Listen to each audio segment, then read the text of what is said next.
Hi, everyone. This is Savitra Wilson. I'm the founder and CEO of Resilia, but I'm actually here today to talk about my new book called Resilient: How to Overcome Anything and Build a Multi-Million Dollar Business with or Without Capital. So, as you know, I am going on this virtual tour because we're not able to meet in person. But in doing so, I'm super excited to have a number of very special guests on to just talk to me about their journey, to talk a little bit about resiliency and what it means to them.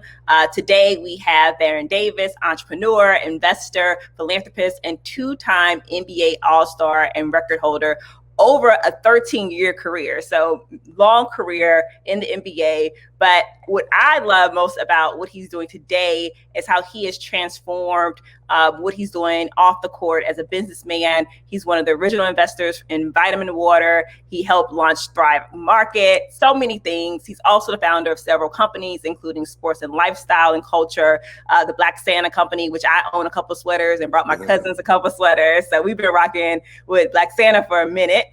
Big and No Label, each with the objective of combining creative talent with original publication and production to develop and provide educational and heartwarming stories that appeal to global audiences of all ages. Now that the intro is over, I can introduce Baron. And I could probably go on and on and on. Oh my God, what There's an so much intro. stuff. There's so much stuff I didn't talk about. So many other companies that you've invested in. You were investing in Black founders before it became popular. So you're not new to any of this. So welcome. Thank you for having me. That was a great intro. I thought I was back in the NBA. I was about to break out my warm-ups.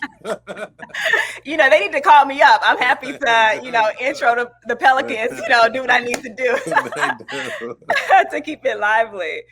So, this is just a very informal conversation. I am definitely most so love like just a casual back and forth. So whatever you want to say, whatever comes up, comes out. We definitely are catering to entrepreneurs, founders, and so we know what the day-to-day in and out is. So if someone pops in the background, just go with it. We're gonna make it work. Nobody should be popping up here. They do. They're gonna have a problem today.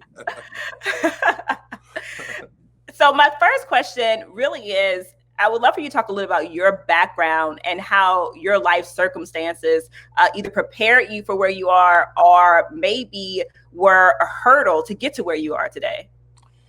Yeah, I would say, it's a gift and a curse, right? From Los Angeles, California, from the east side, so South Central, east of the 110. Usually people say, oh, you're from South Central, you're from the east side. Oh, like I'm from one of those neighborhoods where, I was saying this the other day, you don't really get a chance to get out of your neighborhood, right? And so, you come from that and you see kind of like the bottom of the bottom. And then I had an opportunity to go to private school in Santa Monica, not too far from the beach. And so I got an opportunity. Sorry about that. I got an opportunity to go to private school and kind of see the other side of LA. And I did not, you always saw it on TV, but you were not next to it. You couldn't touch it. And so I say, for me, it was always like being in the middle of two extreme worlds, right? With two people that didn't understand each other, two people that were trying to figure out a way to meet in the middle. And I think, now, in my journey is just try and pull as many people to the middle, and try and pull as many of us to the middle so we can see that, the middle is comfortable for us. You know what I mean? And I'm comfortable with being the middleman, and I don't, I'm not into like all the foo-foo shit. You know what I'm saying? I wanna party with my people. So, I decided, 5 years ago that I was just gonna start investing in Black and brown and females and anybody who was underestimated, underserved, yellow, you know, yellow people, green people. It's just, I want to have a portfolio that represents the united colors of Benetton, right? Where it's all races, all people, all kind of all people, right? And build a community and a culture of people. So I think, you know, to answer your question, my journey growing up from the east side to the west side, you know, was really like building a bridge and, you know, allowing people to kind of walk and feel safe both ways. Yeah. And, I have a chapter in my book called Coming from Where I'm From. And it kind of just speaks to that growing up in Louisiana. Yeah. I didn't see tech, no tech around me. I kind of had to make up the world I imagined and envisioned for myself, and had really supportive parents, but neither of them had went to college. So I was a first generation college student. My siblings Mm-hmm. were, and so it's just so much that we didn't know because we weren't exposed to it. Right. And then I started getting exposed by other people. And it allowed me to understand like the power of networking. And for me, I used to just be sitting in class and a professor was interesting to me, and I would just go look at his office hours, like, oh, I'm going to go just talk to him, Right. not really knowing how I was building a network and how these people would look out for me later down the road because they had grew affinity for what I was doing and actually wanted to help me. And so one of my questions kind of stems from that is like the power of networking, putting the right people around you. How has that helped you being in the right situation, the right circumstances, but also taking advantage of opportunities and not just letting them like go by you? Yeah, that's a great question. I think networking is important. It's important to one, know your network, right? You can be out here networking, and a lot of times that can fall by the wayside because you can over network, right? Meaning that you can get that one card that can make a huge difference in your life and in your business, or you can keep mingling and get 50 cards. Then by the end of the night, you better figure out, which one is probably the most important for you. And so sometimes you can over network. I think the best thing to do is to build your own network, right? Mm-hmm. Know your network, know your brand, know the things that you want to do, and then just organize that database, right? Because, the way I look at it is I'll take a couple mentors, right? I'll take an OG, I'll take a young entrepreneur, I'll take a C-suite, that is an advisor and somebody in that space. And that is how I get into an industry or get into an investment, right? But it's usually for me, you know, um, my mentors, my coaches, like professional coaches, basketball, people are sending me things because, they know kind of like the network that I'm building around myself, right? Yeah. So, and then it also helps to build your brand, right? To be Mm-hmm. able to reach out to people, to be able to get to know people. That's how opportunities come. That's how you create opportunities for yourself. Absolutely. And I do feel that entrepreneurs, people that reach out to me constantly, what do you think people are doing wrong? Right. Because they're like, well, I can't build my network. I'm having a hard time getting people to respond to me. You mentioned someone in the executive suite in corporate America. My mentor at Energy Fortune 500 company here in New Orleans, I literally reached out to him cold, but what I said in the email was like, all right, I don't know how you got past my gatekeepers, but here you are. Let's set up a meeting. He's been my mentor ever since. What type of advice would you tell entrepreneurs who are trying to build the right people around them? And what do you think people get wrong? People get wrong. I think that they feel like, when you're asking people to be a part of your network, and people say no. Like you should never pose a question, and you should never put someone in a position to say no if you're networking with them. You know what I mean? And so, I think a lot of times you get over aggressive, right? You get your Mm-hmm. feelings hurt, you get discouraged. But I tell you, like for me, before I met anybody, I was just following people on the internet, right? And I got the courage to retweet them, to DM, like to ask a question here or there. And then I myself, I'm never afraid to reach out to somebody if I had a question or just shout them out, and so it's really about it's not about like, oh, I'm trying to network with somebody to pitch them something. I'm Right. trying to network somebody to be on my board, right? The fact that you went to, the CEO of Energy and said, I need a mentor. Who's going to turn that down, right? When you're Mm-hmm. sharp, you did the research, and you're coming to that person for a specific reason that doesn't really cost them anything, Yeah, right? And it's true. that is, I think that is the most important thing, is like learning how to get people on your team, right? Learning how to talk and communicate and reach out. And I've had mentors for 5 or 6 years I talk to once or twice a year, right?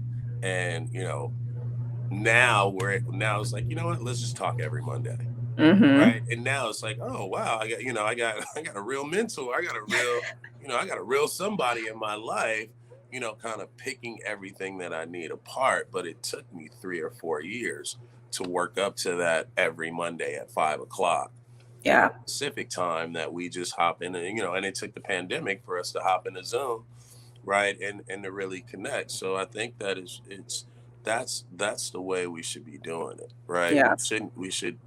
We should think about, it's like thinking about being an NBA player, right? If I Mm-hmm. didn't think I was Michael Jordan or Magic, or try to play like him, or, try and vision myself on the court, I probably would have never made it. And so it's the same thing with your network. It's like, have Warren Buffett sit at the table, have Magic Johnson sit at the table, you know what I mean? Um, and, and research, play games, but know that if it's those two people that I want sitting at my table, then I Mm-hmm. go find the people who are not famous, right? Right. So I always tell people, it's kind of that theme about like the millionaire next door, right? So often, I think even social media has played into this, that people try to reach out to someone with like 20 million followers to like be our Melody Hobson, who probably don't even check her DMs ever. Whereas there could be someone in their community who has done so much and literally nobody's knocking on their door, Right. may not even have a large presence on social media at all, but they're often overlooked, and they can be like the most powerful like mentors and guides from like the bottom up as you climb. Absolutely. Absolutely. And I think, and that's the whole point of like knowing your network, right? Right. Because if Melanie Hobson is down the street in the big house, and you ride by that house every day waiting for her to come outside, but we live in 2 doors down, and we could be having Sunday barbecues, right? And Mm-hmm. it could be the CEO of Energy, Yeah, right? yeah, right. It's true. It's more benefiting to your business, right, than Right. to what you want, right? You Yeah. want, or what you think, or what you envision. And so, a lot of times it could be that teacher, that local person, that C-suite that work for 4 or 5 of the major corporations in your Mm-hmm. space, right? That can give you even better advice than the CEO of one of the bigger companies in that space. So, you have to humble yourself. I always say you have to be on like a listening and learning tour Yeah. when you want mentors and want people to come into your life to affect you. And I think that's how you figure out who's on this side, who's on that side, Mm-hmm. and how do you activate these people? Yeah, that's the key. How do you activate them versus just let them sit there? Even when I go meet with my mentor, I actually come with like some notes and some questions, some things I want to Yeah, ask him about, right? So I never leave that conversation without taking something with me, even if it's like a very casual conversation. Um, absolutely. Now, you are the creator of a lot of different companies. I would love to know a little bit about your companies. And do you have like a favorite? I know you're not supposed to have a favorite kid, but which one do you see like, oh, if we can, this one right here, it's going to blow up. It's going to go to the next level. It's going to change lives. Do you have like that one company that you feel that way, or you generally have companies designed for different purposes? So it's basically, to me, it's one company, 3 brands, Yeah, umbrella. Yeah. And so, like, for me, I trademarked Black Santa because I felt like we just needed a Black, positive, on time, jolly, gift giving Black man to, basically counter, the counter culture, right? Yeah. because we are always seen as hoodies, victims, things like that. They're trying to make the world fearful of us. So, I think Black Santa was, kind of like the first thing, and then turning that into a real business and company. You wish it, you dream it, it comes true. Giving our kids the opportunity to see themselves in animation, see themselves in ABCs and one, two, threes and books and cartoons and video games, Mm-hmm. right? So I'm really excited about that company because my thesis around that was like, if I can catch my kid when he's 0, right, and he can see the images of himself, right, as a mixed kid, and if Yeah. his cousin who's not mixed can see images of themselves, then it gives us the diversity, right, as Black people, to be okay having different shades, Yes. right, and then it teaches the world that we have so many different shades, we have so many different cultures just within our Blackness, right, that how many stories are those, right? Mm-hmm. And why can't we remix Cinderella for ourselves? Why can't we remix Snow White for the Latino audience, right? Right. Um, and so that's how I started to think. And I was like, yo, if we can get the kids and the parents, then we can get the family. And so You Wish is like probably the most passionate one because, if we can kind of reverse the narrative early Yeah. and give our kids the confidence, right? And give them characters and worlds and teachings. And you can teach, I'm a huge fan of Disney. It was like, yo, let's just build the Black Disney. Yeah. And people are like, you're crazy. And I was like, yeah, no, I'm crazy. But, Yeah. if we can create these stories, or we can find, and more so find the stories because they're out there, right? Right. So much talent. We just invested in an animation studio in Africa, right? So a lot of our animation is going to come from African animators, Yes. right? And so we want to go around the globe and say, like, the world is bigger than just, Black and white people here in the US. You know what I mean? Let's go around the globe and unearth these stories, right? That can give our Mm-hmm. kids the opportunity to see themselves as astronauts and builders and collectors and world travelers and things like that. And also in the fantasy world, right? Where they can do no wrong.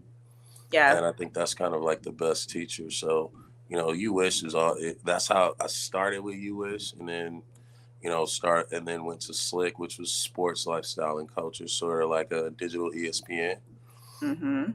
for creators and talent, just kind of like building a platform where athletes, creators can tell their stories, No, right? I love And it. if we can start you as a kid, catch you as a teen, and then, as an adult, we have business inside the game. We can start connecting the dots from our events, to our podcasts, our conferences, summits, right?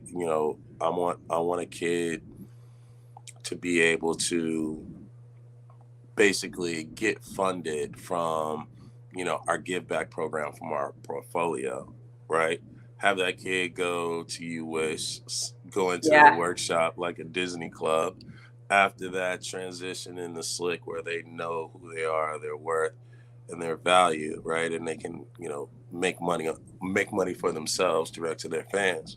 And then business side the game, they find a company, a young entrepreneur like yourself, Uh-huh. and we find an exit, a big exit. We get the community behind it, and then guess what? We just start the process all Over over again. again. Rinse and repeat. Rinse and repeat. Absolutely. That's what it's about. And like you said, like we want to see ourselves in entrepreneurs and business people and creators. And when I bought our Black Santa sweaters and shirts for Christmas, I could all of my cousins, they were just so happy, right? Because seeing the photo, seeing ourselves reflected, because we're a Black family, we're a big Yeah. Black family. So we want to see ourselves reflected in things that we come together around. And Christmas Yeah. is one of those, the holiday times is one of those big things. So I just see that across the board. Now, you're also an investor. Some of the things that you talked about as far as your portfolio, building out your portfolio, what do you look for in companies? I know that you're an investor in Goalsetter, which is like a fintech platform for tweens and teens.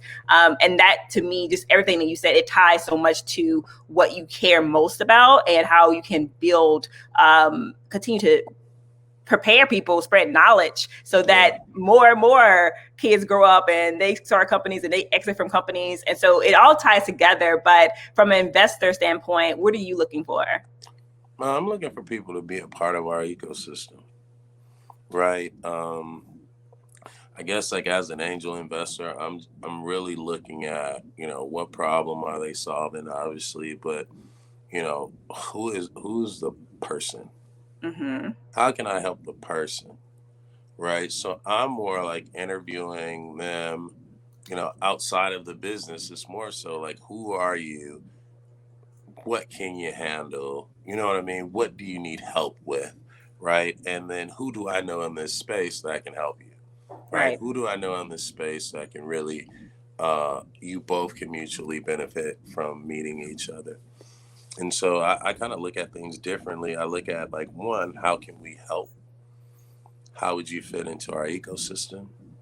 And then third, which is probably like should be one, is like, who are you?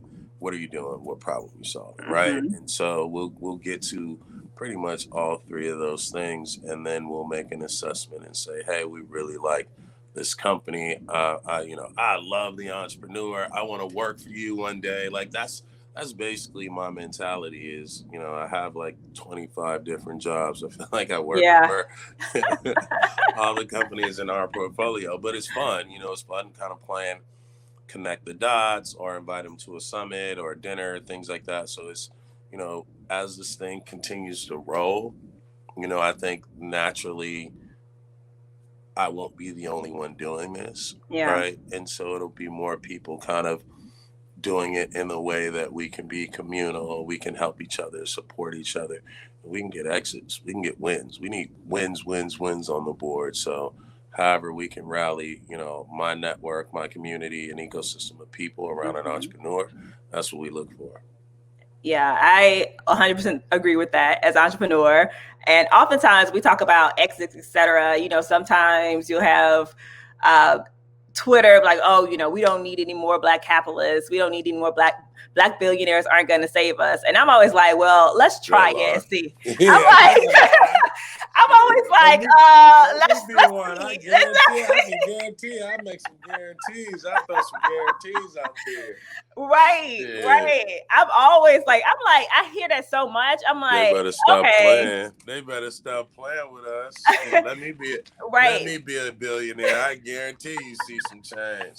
Yes. And I mean, you're building an empire. So your trajectory is going there. And you talk about the things that you're doing now. It's like being able to take those things to the next level every time you get more, you help more people. And that's why people say, like, if you help me win, I'm coming back taking care of everybody. Yeah, everybody's with me. That's it. I was me and my CEO. Shout out to Ty Moore. I just hired him, Black CEO, US co-founder. Like, you know, for me, it's like, yo, I built this. Yo, bro, you're better at doing this than I am. Here, let me stand behind you. Let me follow after you. You know what I mean? Mm-hmm. Because if we can kind of build up our own shit, you know, excuse my French. Yeah. But if we can build up our own shit and have our own responsibility, then, you know, that's what I want, right? Mm-hmm. I want to see an ecosystem where you can only fail up, right? And we've seen this happen, you know what I mean? Throughout our lifetime, throughout past lifetimes, as, you know, there was a system built for certain people to fail up. And so that's what I want to do. I want to build a system, a call system, an ecosystem where our people have the opportunity to fail up. Yeah. Because today it's like failure is costly, right? Mm-hmm. And people fail and they feel like, okay, are people going to ever take another shot on me? Whereas in, you know, white guy fail, he'll start his next company tomorrow and raise $50 million. People don't even think about it, right? They don't even think about it. Yeah, because they, you know, they know all the tricks to the trade, right? So they know when to jump. They know when to go to a job. And even though that company is failing, they're going to use the name to get their own company funded, right? And so Mm-hmm. we have to start doing the same shit, Yeah. right? Taking these jobs at some of these corporates, coming down, starting with a startup, taking equity, moving, then start your own thing, right? But at the same time, we gotta create an environment and a space where we can do that.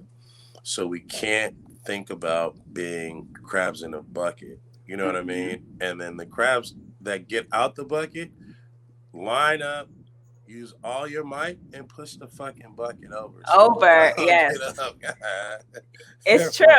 I always tell people, like, the bucket isn't the natural habitat of the crabs to begin with. Something had to Right. put the crabs in the bucket, right?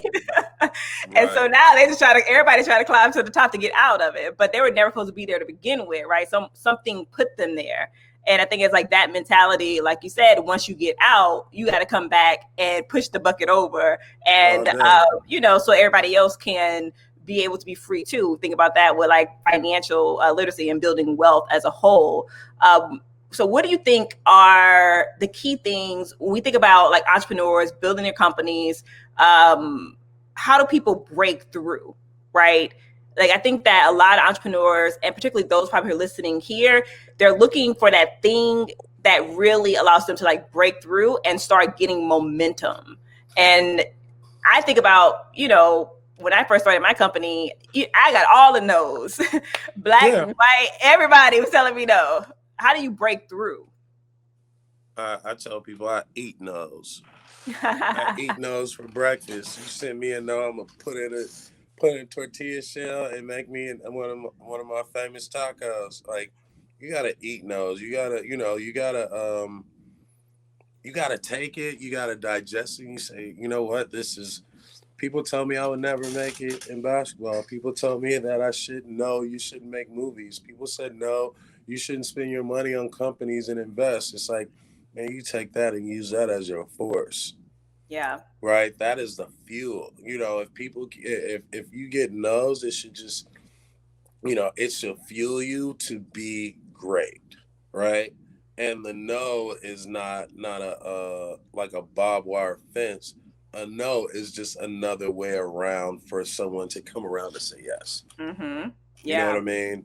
And so I take a good no, then maybe let's get together. Like, give me a no, right? Give me a no, because that makes me go back in the gym, go back in the lab, work on my game, because I can't afford for people to tell me no. Right, you can't accept it. It can't be a final, right? No. And if you take a no as a final all your life, then you're never gonna get further. You're not gonna get nowhere, right? You're gonna be a yes man. Yeah. Yeah. You're a yes person. Yes. Right? And I'm sure early on people were telling you probably not to invest in Black founders and brown founders and women.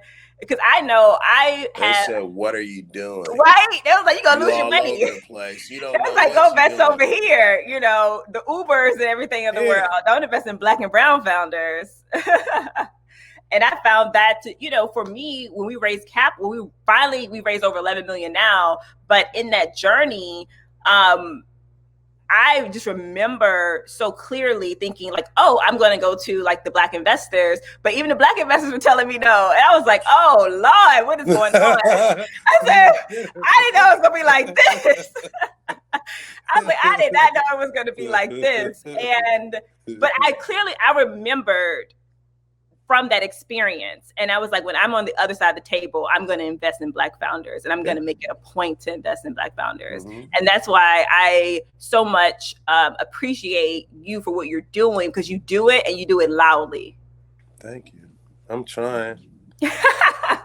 Maybe you'll let me invest in your company. You know what? I tell people how hard it was for me to get Black investors. And even now, I'm like, okay, next time we raise capital, I'm making sure I diversify my cap table with more Black investors. Duh. And call because me, we'll put a group together. How many you want? 25, 50, 35, 40? Yes. And so it's so crazy because you look at my cap table, Asian white men, white women, And the only real Black investors I have on my cap table aren't actually investors in my space.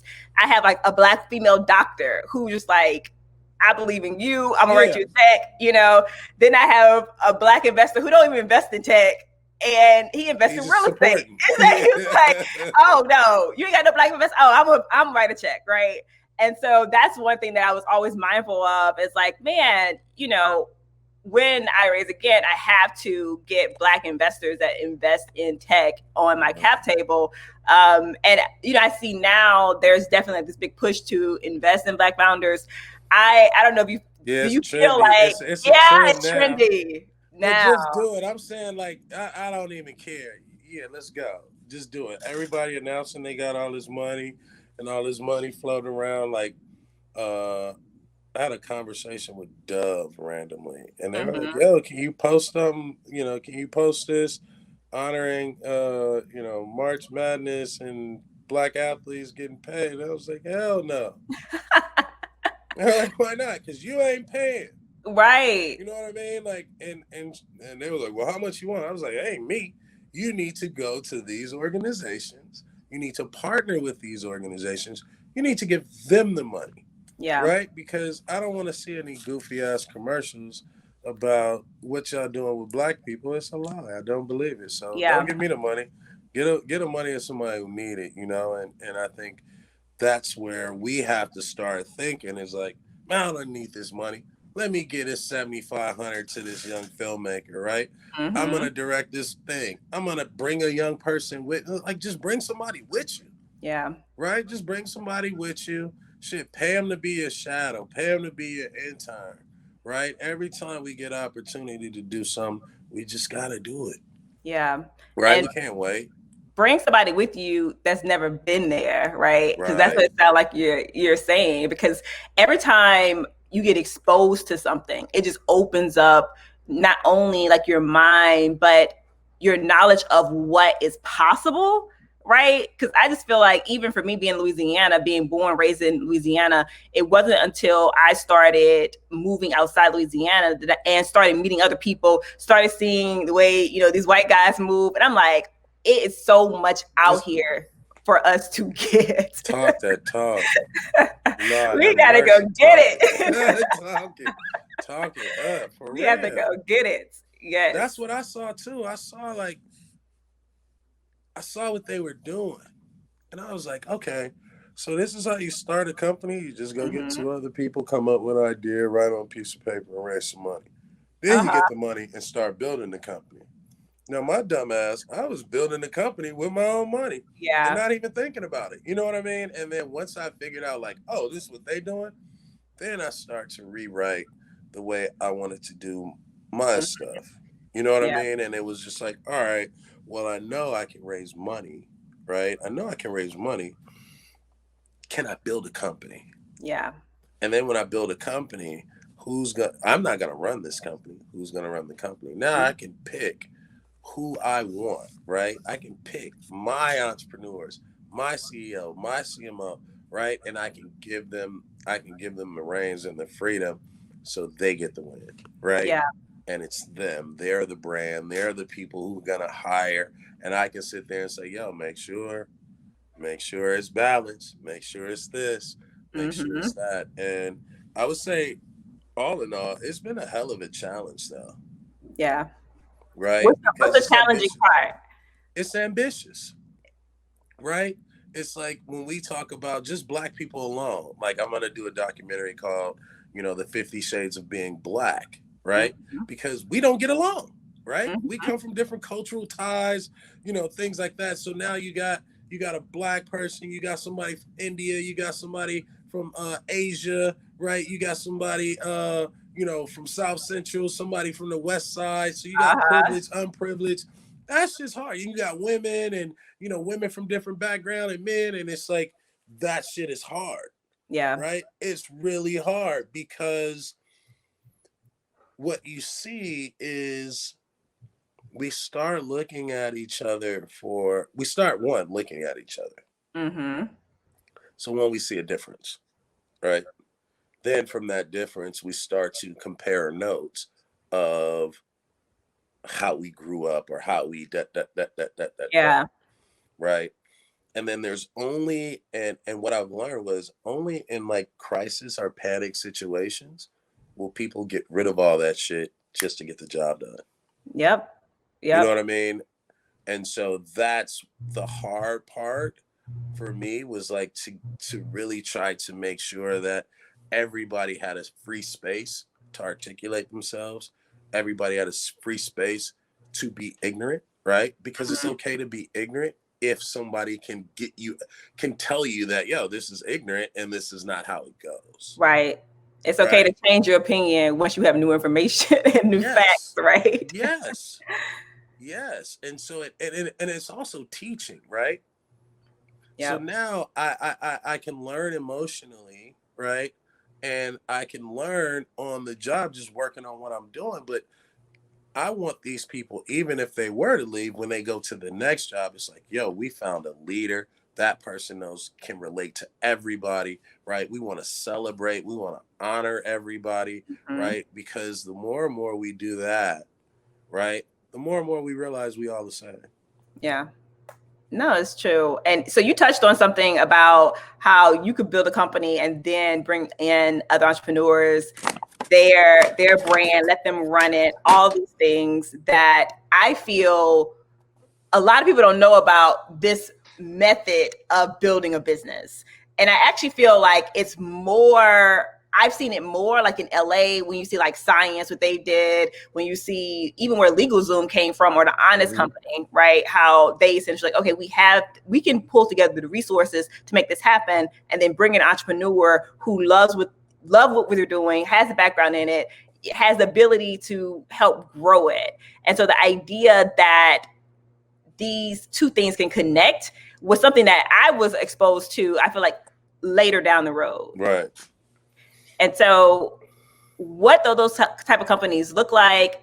Obviously, I think that you're building a space for it. But it just kind of shows that how many different avenues to like ownership and entrepreneurship that exist. Hmm. And oftentimes we're only exposed to a very like narrow view. Yeah, I mean, we're always kind of short sighted sometimes, even as entrepreneurs. The reason why I started my business, because when entrepreneurs got their head down, like, you can't put your head up, Yeah. right? So you may miss or not see opportunities because you're building a product or you're trying to hit a target audience, and it's like, yo, come here, dude. Look, what do you see? What do you want? Where do you want to go? Boom. Let's kind of go there with it, right? So. Yeah.